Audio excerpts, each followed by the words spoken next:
Assalamualaikum, my dear students. Today we are going to do the textual questions of lesson number 4 of your history book, class 6th. It's page number 55, and the first question of lesson number 4 is, in last lecture we have completed this lesson. तो आज हम करने जा रहे हैं इसके textual questions. तो पहला क्वेश्चन है, स्टेट वेदर ट्रू और false.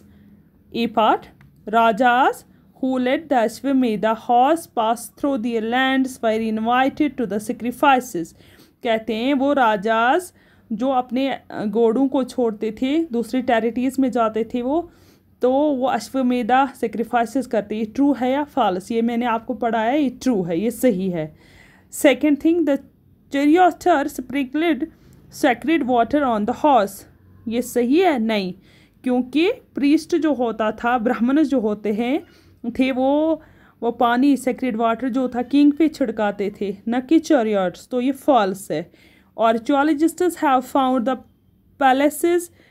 Places in the settlements of janapadas. ये भी फॉल्स है.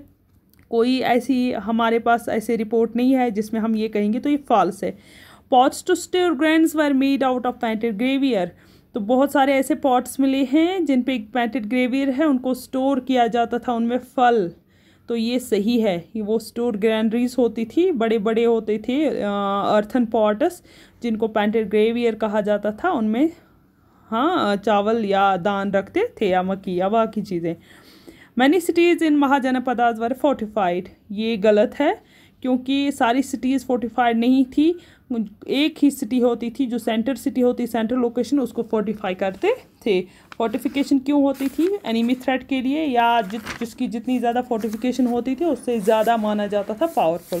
तो second question is, fill in the chart given below the terms hunter, gatherer, farmer, traders, crafts person, herder. तो कहते हैं दोज हु पेड टैक्सेस. आपको मैंने बताया फार्मर्स जो है, पहले हमने ये फार्मर्स वो टैक्स देते थे 1/6. हंटर जो देता था, ये एक एनिमल देते थे टैक्स, एनिमल्स में या फॉरेस्ट प्रोड्यूस जो निकलता था वो टैक्स देते थे. इसी तरह से crafts person contributed the labour. Crafts person labour देता था, एक दिन का, महीने में एक दिन देता था बादशाह को. इसी तरह से हार्डरर जो है, हार्डरर भी एनिमल प्रोड्यूस देता था. हंटर जो है ये देता था एनिमल प्रोड्यूस, जो प्रे शिकार करता था ये, प्लस ये देता था फॉरेस्ट. इसी तरह से हार्डरर जो है ये मवेशी पालता था, तो इसको मवेशियों का कुछ हिस्सा देना पड़ता. इसी तरह से ट्रेडर जितना भी ट्रेड करता था, तो उस ट्रेड में से अपना हिस्सा इसको देना पड़ता था किंग को. तो क्वेश्चन में थर्ड जो है वो है, who are the groups who could not participate in the assemblies of janas. या आपको पता ही है, जो महाजनपदास की असेंबली होती थी उनमें कौन पार्टिसिपेट नहीं होते थे. ये मैंने आपको बताया.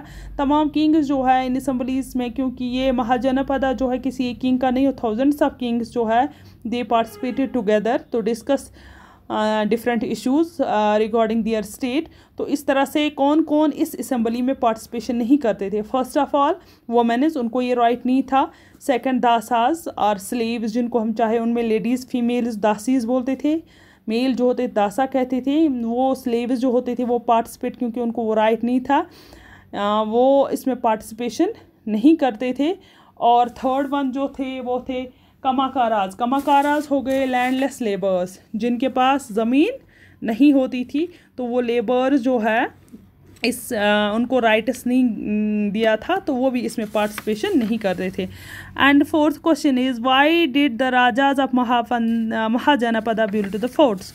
तो ये मैं आपको सेंड कल करूँगी, लेकिन महाजनपदा आपको पता है क्यों राजा जो महाजनपदा के होते थे, क्यों वो फोर्ट्स जो है वो बनाते थे. सबसे पहली बात, वो फोर्ट्स इसलिए बनाते थे ताकि उनका जो स्टेट जो थे, फर्स्ट एनिमल थ्रेट होता था उसको बचाने के लिए. सेकंड, फोर्टिफिकेशन, इनको रूल करना इजी हो जाता था अपने एरिया को, ताकि सारे जो थे वो इकट्ठे रहते थे, तो इसलिए वो फोर्टिफिकेशन करते थे, रूल करने में आसानी होती थी अपने लोगों के लिए. तो थर्ड वन इज़, जो सबसे बड़ी बात है, बड़ी बड़ी दीवारें बनाती थी इसलिए, ताकि एक दबदबा रहता था कि जिस बादशाह के फोर्ट की, जिस किले की मजबूत जितनी दीवार होती थी उसको उतना पावरफुल माना जाता था. Thanks to all today.